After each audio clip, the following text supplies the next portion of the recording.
नमस्कार, संसद समाचार में आप सभी का स्वागत है। मैं हूं अश्विनी कुमार मिश्र। सबसे पहले खबरें लोकसभा से। लोकसभा में आज विनियोग संख्यांक 3 विधेयक 2026 को मंजूरी दी। हालांकि विपक्षी सदस्यों के हंगामे के कारण इस महत्वपूर्ण विधेयक पर चर्चा नहीं हो सकी। वित्त मंत्री निर्मला सीतारमण ने शोर शराबे के बीच ही सदन में कराधान एवं अन्य विधियां संशोधन विधेयक 2026 भी पेश किया। अयोध्या स्थित राम मंदिर में कथित चढ़ावा चोरी और दिल्ली में प्रदर्शनकारी छात्रों पर पुलिस कार्रवाई के मुद्दे पर कई विपक्षी दलों के सदस्यों के हंगामे के कारण मंगलवार को भी लोकसभा में गतिरोध बरकरार रहा। सदन की कार्यवाही एक बार के स्थगन के बाद दिन भर के लिए स्थगित कर दी गई। विपक्ष के हंगामे के कारण पिछले कई दिनों की तरह आज भी प्रश्नकाल और शून्यकाल नहीं हो सका। सदन की बैठक पूर्वाह्न 11 बजे शुरू होने पर जब लोकसभा अध्यक्ष ओम बिरला ने प्रश्नकाल शुरू करना चाहा तो विपक्ष के सदस्य हंगामा करने लगे और वे अयोध्या के राम मंदिर में कथित चढ़ावा चोरी का मुद्दा उठा रहे थे और दिल्ली में प्रदर्शनकारी छात्रों पर पुलिस कार्रवाई को लेकर केंद्रीय गृह मंत्री अमित शाह के बयान की मांग कर रहे थे। ओम बिरला ने कांग्रेस और अन्य विपक्षी दलों के सदस्यों से प्रश्नकाल चलने देने का आग्रह करते हुए कहा कि मैं आप सभी को बोलने का अवसर दूंगा, लेकिन प्रश्नकाल में केवल प्रश्न और उत्तर होते हैं और सभी से अनुरोध है कि कार्यवाही चलाने में सहयोग करें। उन्होंने कहा कि मैंने कल भी कार्य मंत्रणा समिति की बैठक में सभी दलों से ये अनुरोध किया था। संसद लोकतंत्र का सर्वोच्च मंच है और चर्चा एवं संवाद के लिए है। ये नारेबाजी करने के लिए और तख्तियां लेकर आने का मंच नहीं है। शोर शराबा जारी रहने पर अध्यक्ष ने सदन की बैठक अपराह्न 2 बजे तक के लिए स्थगित कर दी। एक बार के स्थगन के बाद बैठक 2 बजे शुरू हुई तो पीठासीन सभापति दिलीप सैकिया ने आवश्यक कागजात सदन के पटल पर रखाए। इस दौरान विपक्षी सदस्य पहले की तरह ही शोर शराबा करते रहे। सभापति ने विपक्षी सदस्यों से अपनी अपनी सीट पर जाकर बैठने का आग्रह करते हुए कहा कि महत्वपूर्ण विधेयक और सभी को इसमें सहयोग करना चाहिए। इस बीच वित्त मंत्री निर्मला सीतारमण ने विनियोग संख्यांक 3 विधेयक को चर्चा और पारित कराने के लिए पेश किया। विपक्ष के हंगामे के बीच सदन ने इस विधेयक को बिना चर्चा के ध्वनिमत से पारित कर दिया। हंगामे के बीच ही वित्त मंत्री निर्मला सीतारमण ने कराधान एवं अन्य विधियां संशोधन विधेयक 2026 पेश किया। विपक्ष के जिन सदस्यों ने भी कराधान एवं अन्य विधियां संशोधन विधेयक 2026 को पेश किए जाने के विरोध में बोलने के लिए नोटिस दिया था, उन्होंने आसन द्वारा नाम पुकारे जाने के बावजूद भी ऐसा नहीं किया। इस विधेयक का उद्देश्य संदाय एवं निपटान प्रणाली अधिनियम 2007, आयकर अधिनियम 2025 और वित्त अधिनियम 2026 में संशोधन करते हुए उन्हें सरल, स्पष्ट और अधिक प्रभावी बनाना है।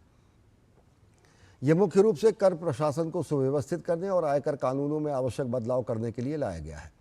आयकर अधिनियम 2025 तथा आयकर अधिनियम 1961 में कई तकनीकी और प्रक्रियागत संशोधन प्रस्तावित किए गए हैं।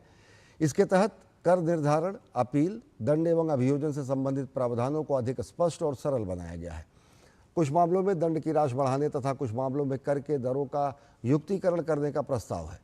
स्वैच्छिक अनुपालन को बढ़ावा देने के लिए कुछ परिस्थितियों में दंड एवं अभियोजन से राहत का दायरा बढ़ाया गया है। लोकसभा में प्रश्नकाल भले ही नहीं चल सका, लेकिन सरकार ने कई लिखित प्रश्नों के उत्तर दिए। केंद्रीय गृह राज्य मंत्री नित्यानंद राय ने लोकसभा में एक लिखित उत्तर में बताया कि कानून प्रवर्तन एजेंसियों ने वर्ष 2024 से अब तक राष्ट्रीय राजधानी क्षेत्र एनसीआर में मादक पदार्थों की तस्करी से जुड़े मामलों में 254 विदेशी नागरिकों को गिरफ्तार किया है। उन्होंने जानकारी दी कि इन लोगों के कब्जे से 40.53 करोड़ रुपए से अधिक मूल्य के मादक पदार्थ भी बरामद किए गए हैं। गृह राज्य मंत्री के अनुसार 103 विदेशी नागरिक बिना अनिवार्य किराएदार सत्यापन के किराए के मकानों में रह रहे थे। इस मामले में 63 मकान मालिकों के विरुद्ध कार्रवाई की गई है। एक अन्य लिखित प्रश्न में मादक पदार्थ तस्करों के विरुद्ध सरकार की बिल्कुल भी बर्दाश्त न करने की नीति का उल्लेख करते हुए नित्यानंद राय ने कहा कि नारकोटिक्स कंट्रोल ब्यूरो ने ऑनलाइन प्लेटफॉर्म, एन्क्रिप्टेड संचार एप्लीकेशन और डार्कनेट के माध्यम से संचालित मादक पदार्थ तस्करी नेटवर्क की पहचान कर उन्हें ध्वस्त करने के लिए खुफिया जानकारी आधारित एवं प्रौद्योगिकी संचालित रणनीति अपनाई है। उन्होंने बताया कि डार्कनेट आधारित मादक पदार्थ तस्करी तथा क्रिप्टो करेंसी के माध्यम से होने वाले लेन देन की जांच के लिए साइबर विशेषज्ञों को नियुक्त किया गया है। उन्होंने कहा कि नारकोटिक्स कंट्रोल संबंधी विजन डॉक्यूमेंट के अंतर्गत सभी एंटी नारकोटिक्स टास्क फोर्स में समर्पित डार्कनेट एवं क्रिप्टो करेंसी सेल स्थापित करने, कृत्रिम बुद्धिमत्ता आधारित विश्लेषण, उन्नत तकनीकों तथा विभिन्न एजेंसियों के बीच बेहतर समन्वय के माध्यम से साइबर सक्षम संगठित मादक पदार्थ तस्करी नेटवर्क को समाप्त करने की परिकल्पना की गई है। नित्यानंद राय ने प्रश्न के लिखित उत्तर में बताया कि देश भर में इस वर्ष 1 मार्च से अब तक लू के कारण 20 लोगों की मृत्यु हो चुकी है। जबकि 4,853 मामले दर्ज किए गए हैं। सरकारी आंकड़ों के अनुसार महाराष्ट्र में लू से सबसे अधिक मौतें हुई हैं, जबकि तेलंगाना में सबसे अधिक मामले सामने आए हैं। नित्यानंद राय ने बताया कि 16वें वित्त आयोग की सिफारिशों के आधार पर केंद्रीय गृह मंत्रालय ने 2026 से 2031 की अवधि के लिए राज्य आपदा मोचन कोष तथा राष्ट्रीय आपदा मोचन कोष के संचालन संबंधी दिशा निर्देशों के अंतर्गत लू एवं आकाशीय बिजली को अधिसूचित प्राकृतिक आपदाओं की सूची में शामिल कर लिया है। उन्होंने कहा कि अब SDRF और NDRF के माध्यम से राहत सहायता प्रदान करने के लिए एक स्पष्ट नीतिगत ढांचा लागू किया गया है। इसके साथ ही लू से बचाव एवं उसके प्रभाव को कम करने संबंधित परियोजनाओं को भी आपदा न्यूनीकरण निधियों के अंतर्गत वित्तीय सहायता के लिए पात्र बनाया गया है। वाणिज्य एवं उद्योग राज्य मंत्री जितिन प्रसाद ने एक प्रश्न के लिखित उत्तर में बताया कि शुद्ध प्रत्यक्ष विदेशी निवेश नेट FDI में हालिया गिरावट का मुख्य कारण भारत द्वारा विदेशों में बढ़ते निवेश तथा विदेशी निवेशकों द्वारा निवेश की वृद्धि है। उनके अनुसार शुद्ध FDI वर्ष 2024-2025 में घटकर 1 अरब अमेरिकी डॉलर रह गया, जबकि यह 2023-2024 में 10.2 अरब डॉलर और 2022-2023 में 28 अरब डॉलर था। जितिन प्रसाद ने कहा कि आउटवर्ड डायरेक्ट इन्वेस्टमेंट में वृद्धि भारतीय कंपनियों की बढ़ती वैश्विक महत्वाकांक्षाओं को और क्षमताओं को दर्शाती है। भारतीय कंपनियां रणनीतिक परिसंपत्तियों का अधिग्रहण करने, नए बाजारों तक पहुंच सुनिश्चित करने और उन्नत प्रौद्योगिकी का लाभ उठाने के लिए विदेशों में निवेश कर रही हैं। उन्होंने कहा कि विदेशी निवेशकों द्वारा निवेश की वापसी और विनिवेश यह दर्शाता है कि भारत का निवेश पारिस्थितिकी तंत्र परिपक्व हो रहा है। विदेशी निवेशक भारतीय कंपनियों को सफलतापूर्वक विकसित करने के बाद अपने निवेश का लाभ प्राप्त कर रहे हैं तथा स्वामित्व का हस्तांतरण घरेलू निवेशक को होने से देश की घरेलू पूंजी और उद्यमशीलता क्षमता मजबूत हो रही है। जितिन प्रसाद ने कहा कि शुद्ध FDI प्रवाह में हालिया रुझान भारत द्वारा विदेशों में बढ़ते निवेश और विदेशी निवेश द्वारा बढ़ती वापसी से जुड़ा हुआ है। जितिन प्रसाद ने एक अन्य प्रश्न के उत्तर में बताया कि विशेष आर्थिक क्षेत्रों SEZ से देश का निर्यात 2025-2026 में 11.8% से बढ़कर 16,36,192 करोड़ रुपए हो गया। वर्ष 2024-25 में इन क्षेत्रों से निर्यात 14,63,669 करोड़ रुपए का था। उन्होंने कहा कि SEZ की क्षमता का बेहतर उपयोग करने, निवेश आकर्षित करने और उन्हें घरेलू आपूर्ति श्रृंखला से जोड़ने के लिए सरकार समय समय पर विभिन्न कदम उठाती है ताकि इन निर्यात क्षेत्रों की परिचालन क्षमता में वृद्धि हो सके। इन क्षेत्रों से निर्यात 2023-2024 में 13.55 लाख करोड़ रुपए, 2022-23 में 12.63 लाख करोड़ रुपए और 2021-22 में 9,90,747 करोड़ रुपए रहा। आंकड़ों के अनुसार 2025-2026 में गुजरात ने 4,05,595 करोड़ रुपए के निर्यात के साथ पहला स्थान प्राप्त किया। इसके बाद कर्नाटक 2,69,004 करोड़ रुपए, महाराष्ट्र 2,43,422.50 करोड़ रुपए और तमिलनाडु 2,12,288 करोड़ रुपए के साथ अलग अलग स्थान पर रहे। संसद के मानसून सत्र की शुरुआत 20 जुलाई को हुई थी और तब से सदन में विभिन्न मुद्दों पर हंगामे की स्थिति के कारण लगातार 12वें दिन भी मंगलवार को प्रश्नकाल और शून्यकाल नहीं हो सका। और अब खबरें राज्यसभा से। राज्यसभा में मंगलवार को राम मंदिर चढ़ावा चोरी और प्रदर्शनकारी छात्रों की पुलिस की कार्रवाई को लेकर केंद्रीय गृह मंत्री अमित शाह के बयान की मांग कर रहे विपक्षी सांसदों के हंगामे के कारण बैठक बार बार बाधित हुई। हंगामे के बीच जन्म एवं मृत्यु पंजीकरण से जुड़े एक महत्वपूर्ण विधेयक को संक्षिप्त चर्चा के बाद पारित कर दिया गया। उच्च सदन की पूर्वाह्न 11 बजे बैठक शुरू होने पर कांग्रेस के नेतृत्व में विपक्षी दलों ने राम मंदिर में श्रद्धालुओं द्वारा चढ़ाए गए नकदी और कीमती सामान की कथित चोरी का मुद्दा उठाया, जिसका सत्ता पक्ष के सदस्यों ने जोरदार विरोध किया और नारेबाजी शुरू कर दी।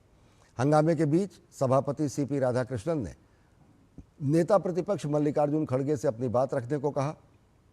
मल्लिकार्जुन खड़गे ने राम मंदिर के निर्माण और प्रबंधन के लिए सरकार द्वारा गठित ट्रस्ट के कुछ सदस्यों पर चढ़ावे की कथित चोरी का आरोप लगाते हुए सवाल किया कि प्रवर्तन निदेशालय ED और केंद्रीय अन्वेषण ब्यूरो यानी CBI और अन्य जांच एजेंसियां श्री राम जन्मभूमि तीर्थ क्षेत्र के सदस्यों पर लगे आरोपों की जांच क्यों नहीं कर रही हैं।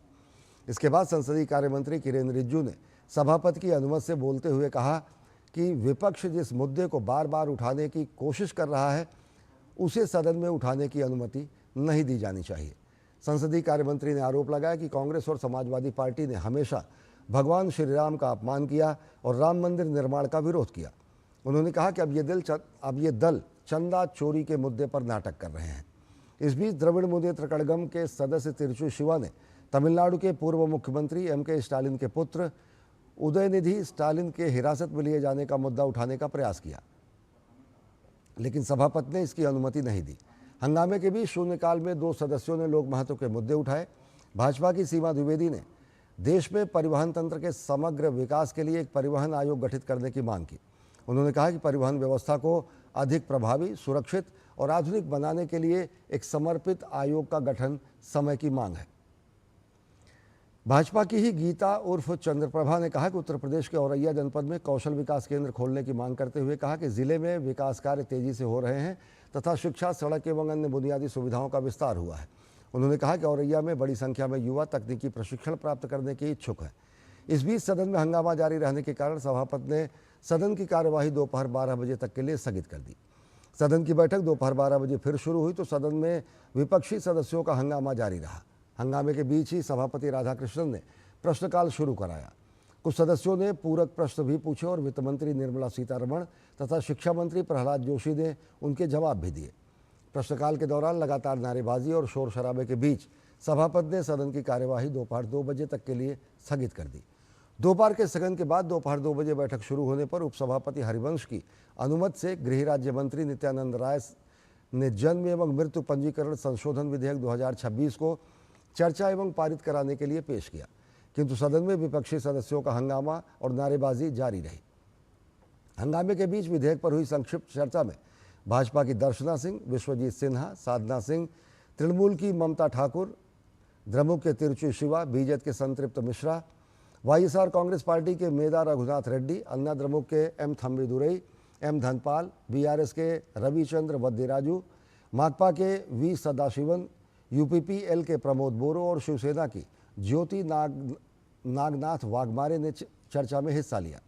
चर्चा में अधिकतर सदस्यों ने माना कि देश में जन्म एवं मृत्यु का पंजीकरण करवाया जाना नागरिकों का एक महत्वपूर्ण दायित्व है। विधेयक पर हुई चर्चा का जवाब देते हुए केंद्रीय गृह राज्य मंत्री नित्यानंद राय ने कांग्रेस की पूर्ववर्ती सरकारों पर जन्म एवं मृत्यु पंजीकरण संबंधी कानून को ठीक से लागू नहीं कर देश एवं लोकतंत्र के साथ धोखा करने का आरोप लगाया और दावा किया कि वर्तमान सरकार इन दोनों के सार्वभौमिक पंजीकरण के लक्ष्य की ओर तेजी से बढ़ रही है।